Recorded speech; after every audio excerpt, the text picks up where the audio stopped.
안녕하세요. EBS 평생학교 시청자 여러분, 통증의학과 전문의 김한희입니다. 2강부터 4강까지 척추 통증에 시행하는 검사와 치료, 척추 증상에서 가장 흔한 디스크와 협착증, 그리고 이를 통해서 수술과 시술 후에 증상이 재발하는 이유에 대해서 체크해 보았는데요. 자, 그러면 척추 통증이 급성이 아니라 완만하게 오랜 기간에 걸쳐 신경학적 증상이 지속된 경우 꼭 팔저림과 다리저림만 있을까요? 진료실에서 보면 꼭 이런 정형화된 증상 외적으로 다른 증상들을 호소하시는 경우들도 있을 수 있어 대표적인 4가지 통증이 척추 통증과 상관이 있을 수 있는 부분을 설명드리고자 합니다.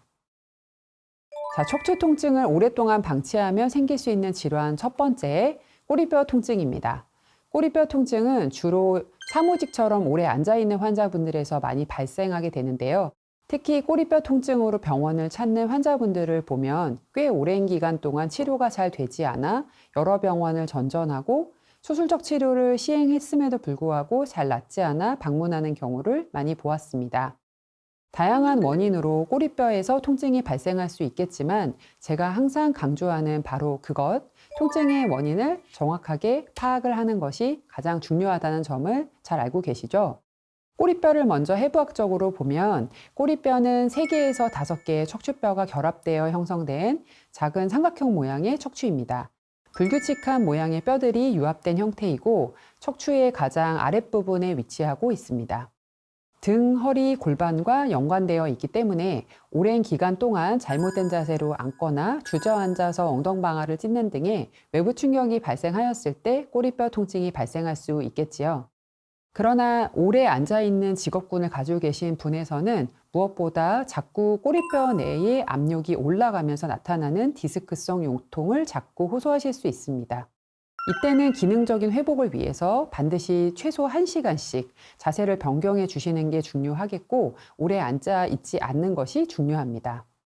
그리고 꼬리뼈 통증의 연관 증상을 호소하시는 허리 디스크나 협착증을 가진 환자분들을 보게 되면 연관 증상보다는 원인이 위치한 분절의 치료, 즉 4, 5번 내지는 5, 6번의 척추 디스크나 협착증을 있는 환자가 요통과 방사통 대신에 꼬리뼈 통증을 호소하게 된다면 처음에는 허리 디스크나 협착증 자체를 치료하는 것이 더욱 효과적인 것을 알고 계신가요? 물론 증상에 대한 치료를 위해서 꼬리뼈 자체의 신경치료를 요하는 경우들도 20% 정도 있기는 합니다. 아주 오래된 증상들에서 증상 자체가 두통과 같이 질병이 되어버린 경우에 있어서 원인 마디가 정확히 디스크나 협착증이 있는 경우라면 직접 원인의 치료를 시행을 하고 3주 정도의 신경치료에도 반응을 보이지 않으면 증상에 대한 치료를 시행하는 것이 보다 효과적입니다. 자, 2번째, 등 통증이 있습니다. 오래 앉을 때 등 쪽으로 결리거나 뻐근한 느낌이 자꾸 납니다. 간혹 골프를 치러 가면 등이 칠 때는 모르지만 치고 나면 꽤 많이 아프고 회전하기 힘듭니다. 갈비뼈에 이상이 없는데 오래 앉아 있을 때도 꽤 많이 불편해요. 다른 원인은 없을까요? 진료실에서 많이 물어보시는 항목인데요. 네, 맞습니다. 2번째 오래된 척추 증상, 등 통증과 옆구리 통증입니다. 등 통증은 많은 환자분들이 병원을 어디로 가야 할지 몰라서 내과에서 검진 등을 통해서 이상 소견이 없으면 그제서야 통증의학과를 방문하시는 경우가 많이 있는데요. 아무래도 내과적인 질환을 감별하고 오시면 저희가 진료가 조금 더 편리하기는 합니다. 그러나 막상 저희가 등 증상을 봤을 때 내과적 질환에 따르는 심장질환, 협심증과 같은 응급질환인 경우도 간혹 있습니다만 오래 앉으면서 생기는 소화기계 질환이라든지 담석증, 신장의 결석 등을 등통증으로 호소하시는 경우들도 많이 있었습니다. 아주 비특이적으로 증상이 오기보다 약간 증상이 모호한데 지속적으로 등이 아프다, 가슴이 답답하다와 같은 증상이 동반된다면 내과로 우선 내원하시는 것이 좋겠고 만약 단순히 등 통증만 있으신 경우에 있어서는 일단 통증의학과 전문의를 찾아 통증의 원인이 내과적 원인인지 근골격계 질환에 의한 것인지를 먼저 감별하는 것이 중요하겠습니다. 저희 과적으로는 오래된 근골격계 질환, 즉 목허리의 퇴행성 디스크가 오래돼서 나타나는 등 통증이 가장 흔한데요. 막상 검사를 척추 전체에 찍어 확인을 해보면 등 디스크가 흉추가 1번부터 12번까지 이렇게 있는데 흉추 부위에 디스크가 진단되는 경우는 5%도 채 되지 않습니다. 목허리의 오래된 신경학적 증상을 척추의 전반의 불편감으로 호소하시는 분들이 95%로 훨씬 많았습니다.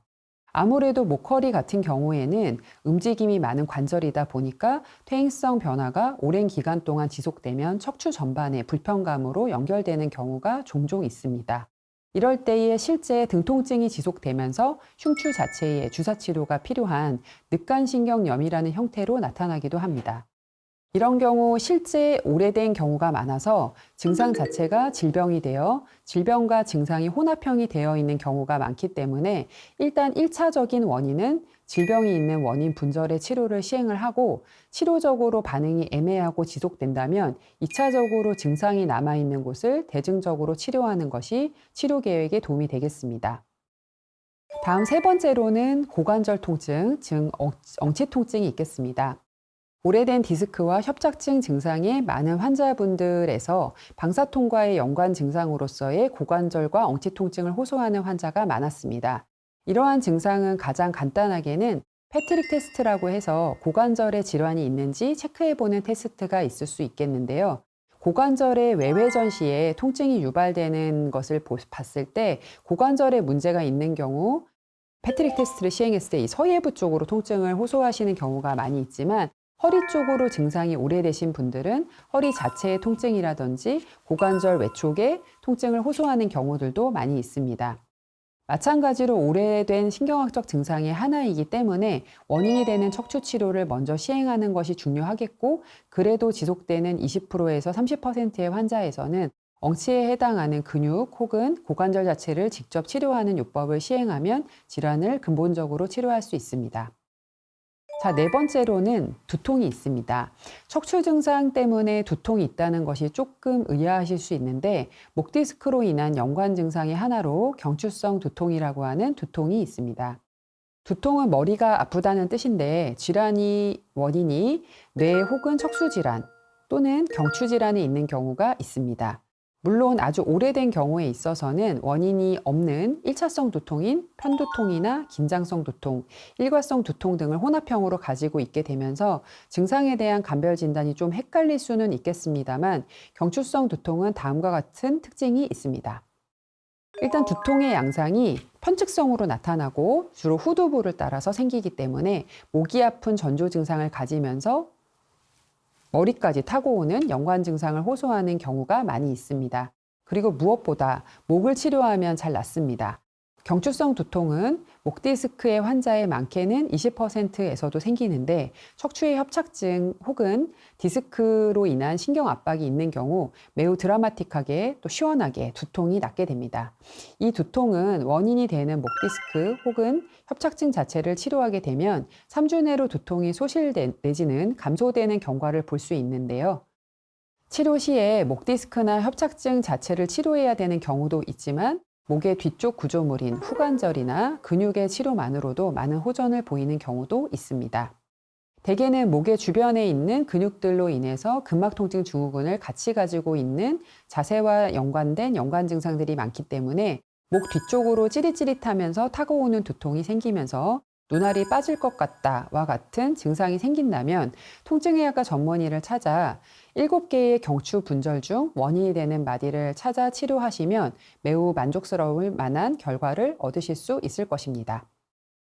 그리고 특발성 골아증이나 후종인대 골아증과 같이 척추의 가동 범위가 많이 줄어들고 신경계 질환을 호소하지만 근육통과 두통만을 호소하는 경우에 있어서 증상학적인 조절로서 가동 범위가 허락하는 만큼의 가벼운 스트레칭을 자주 시행해서 두통이 없도록 잘 관리하는 것이 중요하겠고, 필요에 따라서 척추 시술을 중간에 시행하는 것이 신경 증상을 경감시키는 것에 도움이 될 수 있습니다. 그러나 두통의 경우에 있어서는 경추의 치료에도 한 달 넘어서도 두통이 지속된다면 반드시 뇌 MRI 혹은 MRA를 추가 촬영해요. 뇌질환이나 혈관 질환에 대한 감별 진단도 시행해야 된다는 점을 명심하세요.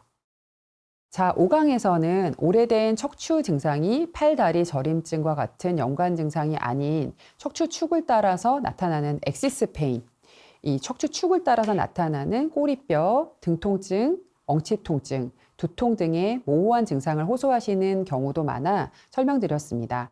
모호한 증상으로 시작되게 되면 아무래도 초기 척추 치료에 대한 진단과 치료가 늦어지는 경우들도 많고, 진단이 늦어지는 만큼 치료 기간도 상당히 길어지는 경우가 많이 있습니다. 일반적인 목허리 디스크 협착증으로 인한 저림증과는 또 다른 영역인 것 같습니다. 그래서 증상이 한 달 이상 지속되신다면 통증의학과 전문의와 상의하셔서 치료의 계획을 수립하시는 것이 중요할 것으로 사료됩니다. 감사합니다.